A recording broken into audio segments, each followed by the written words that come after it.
નમસ્કાર, આપ જોઈ રહ્યા છો નેશન પ્લસ ન્યૂઝ. હું છું આપની સાથે હિરલ પંડ્યા.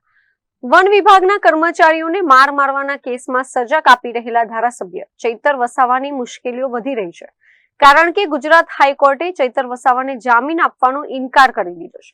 વન વિભાગના કર્મચારીને માર મારવા અને ખંડણી વસૂલવા સહિતના ગંભીર આરોપ હેઠળ નીચલી સેશન્સ કોર્ટે ચૈતર વસાવાને દોષિત જાહેર કર્યા હતા.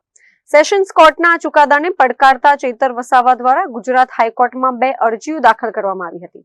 જો કે આ સમગ્ર મામલે આજે ચુકાદો આપતા ગુજરાત હાઈકોર્ટે સેશન્સ કોર્ટના ચુકાદાને સંપૂર્ણપણે યથાવત રાખ્યો છે. તેથી હવે ચૈતર વસાવા સુપ્રીમ કોર્ટના દ્વાર ખખડાવશે તેવું રાજકીય વિશ્લેષકો અનુમાન લગાવી રહ્યા છે. અત્રે ઉલ્લેખનીય છે કે વર્ષ 2023માં વન વિભાગના કર્મચારીઓ સાથે ઘર્ષણ થતા તેમના પર હુમલો કરવા અને માર મારવાનો ગંભીર આરોપ ધારાસભ્ય ચૈતર વસાવા પર લગાવવામાં આવ્યો હતો.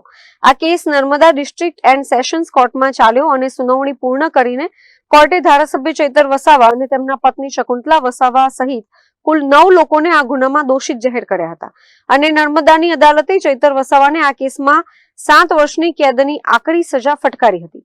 આ ચુકાદાને પગલે છેલ્લા 2 મહિના કરતા પણ વધુ સમયથી ચૈતર વસાવા વડોદરા સેન્ટ્રલ જેલમાં બંધ છે. જો કે ચૈતર વસાવાને જેલમુક્ત કરાવવા માટે આમ આદમી પાર્ટીની લીગલ ટીમ ગુજરાત હાઈકોર્ટમાં સતત કાનૂની લડત ચલાવી રહી છે. Bureau report, nation plus news, Ahmedabad. સમાચારોના સતત અપડેટ મેળવવા માટે અમારી નેશન પ્લસ ન્યૂઝની યુટ્યુબ ચેનલને સબસ્ક્રાઇબ કરો, બેલ આઇકન દબાવો અને જોડાયેલા રહો ફેસબુક, ઇન્સ્ટાગ્રામ અને ટ્વિટર પર.